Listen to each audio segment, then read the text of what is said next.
50వ దశకంలో ఆ రోజు భూదాన్ బోర్డుకి ఇద్దరు పెద్ద మనసుతో వారి 62 ఎకరాల భూమిని వెలుగుమట్లలో సమర్పించడం జరిగింది. ఆ తర్వాత ఏ ఇబ్బంది లేకుండా అక్కడ మరి భూదాన్ బోర్డు ఆధీనంలోనే భూమి ఉన్నది. 2014వ సంవత్సరంలో ఆ రోజు భూదాన్ బోర్డు నుంచి మీకు 1895 మందికి మీకు అక్కడ 100 గజాల చొప్పున పట్టాలు భూదాన్ బోర్డు ఆంధ్రప్రదేశ్ ప్రభుత్వంలో ఆనాడు మీకు ఇవ్వడం జరిగింది. కాబట్టి వాళ్ళు ఎవడన్నా మీకు హక్కు లేదు అవి పట్టాలు కాదు అంటే తప్పకుండా వారిది తప్పు అవుతుంది తప్ప మీది తప్పు కానే కాదు.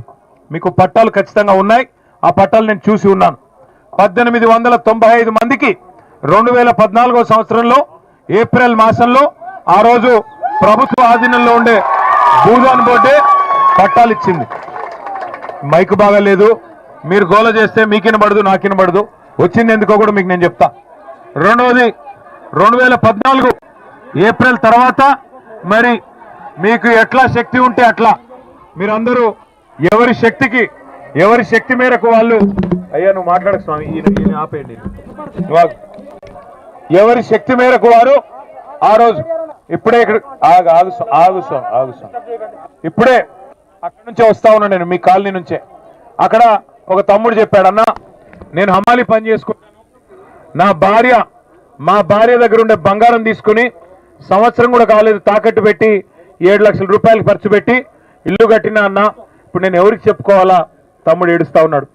జాలిమి అని చెప్పి ఇంకో సోదరుడు, అన్న నేను 12 ఏళ్ళ నుంచి ఇక్కడే ఉన్నా, మరి దాదాపు 12 లక్షల రూపాయలు ఖర్చు పెట్టి కట్టినా నా పిల్లలు నా భార్య నా కుటుంబం మొత్తం రోడ్డున పడింది ఈ దుర్మార్గమైన ప్రభుత్వం చేయబట్టి అని ఆయన ఏడుస్తా ఉన్నాడు. ఎర్రయ్య గారని పెద్ద మనిషి, ఆయన్ని కలిసిన ఆయన చెప్తున్నాడు, ఇందులో ఏ రకమైన ఇబ్బందులు లేని భూమిది, మాకు కోర్టు ఆర్డర్లు ఉన్నాయి, భూదాన్ పట్టా ఉంది, మేము ఇక్కడ కొంతమంది మేము ఎలక్ట్రిసిటీ కోసం కరెంటు కోసం దరఖాస్తులు పెట్టుకున్నాము, మేము ఇంటి పన్ను కూడా కొంతమందిని కడుతున్నాము, ఇంటి నెంబర్లు కూడా చివరి దాకా వచ్చి ఆగింది. గతంలో మీ ప్రభుత్వం ఉన్నప్పుడు మమ్మల్ని ఇక్కడ ఎవరు డిస్టర్బ్ చేయలేదు, ఎవరు పక్కన కలెక్టరేట్ కట్టినా కేసీఆర్ గారు స్వయంగా వచ్చి అక్కడ మీటింగ్ పెట్టినా మమ్మల్ని ఎన్నడూ చీమకు చేసిన హాని కూడా చేయలేదు, మమ్మల్ని కాపాడుకున్నాడు తప్ప అన్యాయం చేయలేదు. కానీ ఇవాళ ఆ పక్కనే ఉండే విలాసవంతమైన విల్లాల కోసం, కాంగ్రెస్ నాయకుల విలాసాల కోసం, ఈ జిల్లాలో ఉన్న 3 మంత్రులు వారి అక్రమ సంపాదన కోసం వారి కన్ను మీ భూమి మీద పడ్డది. మీ 60 ఎకరాల మీద కన్నుబడి ఇవాళ 3 మంత్రులు కూడబలుక్కొని అందరూ కలిసికట్టుగా ఇవాళ పేదలను మెడలు బట్టి గెంటేసి ఒక శత్రు దేశం మీద దండయాత్రకు పోతే ఎట్లయితే పోతారో 1000 మంది పోలీసు వాళ్ళని తీసుకొని అర్ధరాత్రి వచ్చి నోటీస్ ఇవ్వకుండా అన్యాయంగా ఇవాళ మిమ్మల్ని అక్కడి నుంచి తరిమేసి ఇక్కడ బజార్న పడేసింది ఇందిరమ్మ ప్రభుత్వం. పేరుకి ఇందిరమ్మ ప్రభుత్వం. ఇందిరమ్మ ప్రభుత్వం అంటే ఏంటి? ఇల్లు కూలగొట్టడమా? కట్టుకున్న ఇల్లు కూలగొట్టి పేదవాళ్ళను మెడలు బట్టి రోడ్డు మీదకి తోయడమా ఇందిరమ్మ ప్రభుత్వం అంటే? ఇందిరమ్మ ప్రభుత్వం అంటే ఇంటర్మీడియట్ చదువుతున్న పిల్లలు, ఇవాళ ఎంతో మంది పిల్లలు అక్కడ ఉన్నారు చదువుకోవాల్సిన పిల్లలు, వాళ్ళని రోడ్డు మీద వేసి చదువు లేకుండా చేసి వాళ్ళ నోట్లో మట్టి కొట్టి ఇవాళ మీ అందరినీ బజార్లోకి తోసింది ఈ ప్రభుత్వం. వాళ్ళు అంటున్నారంట మంత్రులు, ఇవి అక్రమమైన పట్టాలు, ఇవి సక్రమమైనవి కావు అంటున్నారంట.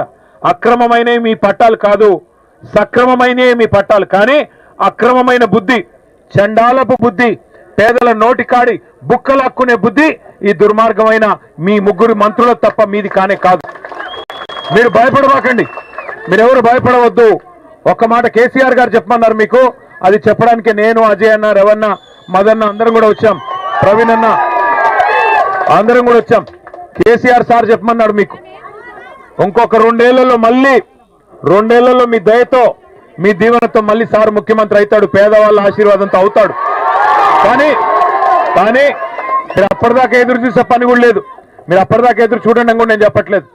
మేము మీ తరఫున మిమ్మల్ని ఎక్కడి నుంచి అయితే గెంటేశారో మీకు అక్కడే ఇల్లు కట్టించాలని, మీకు అక్కడే క్రమబద్ధం చేయాలని మీకోసం శాసనసభలో శాసన మండలిలో మేము కొట్లాడతాం. కానీ మీ మంత్రులు మాయగాళ్ళు, 3 మంత్రులు కూడా మాయ చేస్తారు. లేదు మీ జిల్లా మంత్రులు, మీ మంత్రులు కాదులే కానీ మాయగాళ్ళు 3 మీ జిల్లా వాళ్ళు. మళ్ళీ రేపు రేపు మళ్ళీ మీ మధ్యనే చిచ్చు పెడతారు. మీలో కొంతమందిని తీసుకొని పోయి 50 మందిని తీసుకొని పోయి ఏలిముద్రలు వేయించుకుంటారు. కొంతమందితో సంతకాలు పెట్టించుకుంటారు అధికారులు వచ్చి చీకట్లో. దయచేసి ఐకమత్యంగా ఉండండి. ఐకమత్యాన్ని చెదిరిపోనివ్వకండి. మీకు అక్కడనే ఇల్లు కావాలనుకుంటే దయచేసి ఎక్కడ సంతకాలు పెట్టకండి. మీకు అక్కడే ఇల్లు కావాలి, అక్కడే ఉండాలి మీ కుటుంబాలతో సహా అనుకుంటే మీరు పొరపాటును కూడా మీ ఐకమత్యాన్ని చెదిరిపోనీకండి. మిమ్మల్ని తీసుకెళ్తారు పక్క కొంతమందిని, అమ్మా నీకు ఇందిరమ్మ ఇల్లు ఇస్తాం నువ్వు రా అంటారు. ఇదిగో ఇదే ఇల్లు అని చూపెడతారు. ఎట్లా అయితే 6 గ్యారెంటీల పేరుతో చేతుల్లో గ్యారెంటీ చూపెట్టారో మళ్ళీ అట్లే అరచేతిలో వైకుంఠం చూపెడతారు, మళ్ళీ గుండు కొడతారు. అందుకే దయచేసి జాగ్రత్తగా వినండి. మీరు గెలవాలి అంటే ఐకమత్యం ముఖ్యం. మీకు అక్కడే ఇల్లు కావాలి అంటే తప్పకుండా న్యాయ పోరాటం చేద్దాం. ఇవాళ అధికారం వాడి చేతుల్లో ఉంది, అధికార యంత్రాంగం మొత్తం వాళ్ళ చేతుల్లో ఉంది, పోలీసు బలగాలు వాళ్ళందరూ వాళ్ళ చేతుల్లో ఉన్నారు. కాబట్టి ఇవాళ పేదవాడికి గొంతు లేదనుకుంటా ఉన్నారు. కానీ ఒకటి మాత్రం వాస్తవం, ప్రభుత్వం తప్పు చేసింది అని వాళ్ళ రాష్ట్రం మొత్తం తెలిసిపోయింది. మరి ఏ తప్పు చేయకపోతే ఆ ఆర్డీఓ గారిని ఎందుకు అర్జెంటుగా ట్రాన్స్ఫర్ చేశారు? ఏ తప్పు జరగకపోతే ప్రభుత్వం నిజంగానే న్యాయం చేసింటే, ఓ ఆగవయ్యా స్వామి ఆగవయ్యా, మీ గురించే మాట్లాడుతుంటే ఎందుకు గుర్తించుకుంటున్నాం? నేననేది అలా ఒకటే, ఏ తప్పు జరగకపోతే ప్రభుత్వం ఏ తప్పు చేయకపోతే ఎందుకు ఆర్డీఓ గారిని ఆకస్మికంగా ట్రాన్స్ఫర్ చేశారు? అర్ధరాత్రి వచ్చి దొంగల్లాగా ఎందుకు ఇళ్ల మీద పడ్డారు? ఎందుకు నోటీసులు ఇవ్వలేదు? ఎందుకు మీకు కోర్టుకు పోయే అవకాశం ఇవ్వలేదు? గతంలో కోర్టు మీకు ఆర్డర్లు ఇచ్చింది కదా, కోర్టు మీకు ఆర్డర్లు ఇచ్చింది. మీకు పట్టాలు లేకపోతే కోర్టు ఆర్డర్లు ఇస్తుందా? మీ వాదనలో న్యాయం లేకపోతే కోర్టు ఆర్డర్లు ఉంటాయా? కాబట్టి జరిగిన తప్పు ప్రభుత్వానిది, ఈ జిల్లాలోని 3 మంత్రులది. ఇంకొక మాట మీరు ఆలోచించండి. ఇప్పుడు తప్పు చేయకపోతే మాలాగా ధైర్యంగా వచ్చి మీ కాడ మాట్లాడొచ్చు కదా, 3 మంత్రులు వచ్చి చెప్పొచ్చు కదా. తప్పు మీది కాబట్టే, ప్రభుత్వానిది కాబట్టే ఇవాళ 3 మంత్రులకి ముఖం లేదు. అందుకే నేను మీకు చేసే విజ్ఞప్తి, అసలు భూదాన్ అంటేనే, మళ్ళీ గుర్తుపెట్టుకోండి, భూదాన్ అంటేనే పేదల ఆస్తి. భూదాన్ అంటేనే పేదల ఆస్తి. పేదవాళ్ళ కోసం ఇల్లుకు కానీ వ్యవసాయానికి కానీ ఇచ్చే ఆస్తి భూదాన్. కాబట్టి అప్పుడెప్పుడో గాంధీ గారి స్ఫూర్తితో వినోబా భావే గారు అనే పెద్ద మనిషి స్టార్ట్ చేశారు భూదానం. ఆయన పేరు మీద మీరు కాలనీ పెట్టుకున్నారు, వినోబా భావే కాలనీ అని. కానీ ఆ రోజు ఒరిజినల్ గాంధీ గారు ఉన్నారు, ఈ రోజు డూప్లికేట్ గాంధీలు వచ్చి వాళ్ళ ఆధ్వర్యంలో పనిచేసే భూ దొంగలు. వీళ్ళు భూమిని కొల్లగొట్టే దొంగలు కాబట్టే, రియల్ ఎస్టేట్ మాఫియా కాబట్టే ఇలా మీ భూమిని లాక్కునే ప్రయత్నం చేస్తున్నారు. మీరు ధైర్యంగా ఉండండి. మీకు ధైర్యం చెప్పడానికి కేసీఆర్ సార్ పంపించారు. మీకోసం ఏర్పాట్లు కూడా మేము చేస్తాం, పార్టీ పరంగా ఏర్పాట్లు చేస్తాం.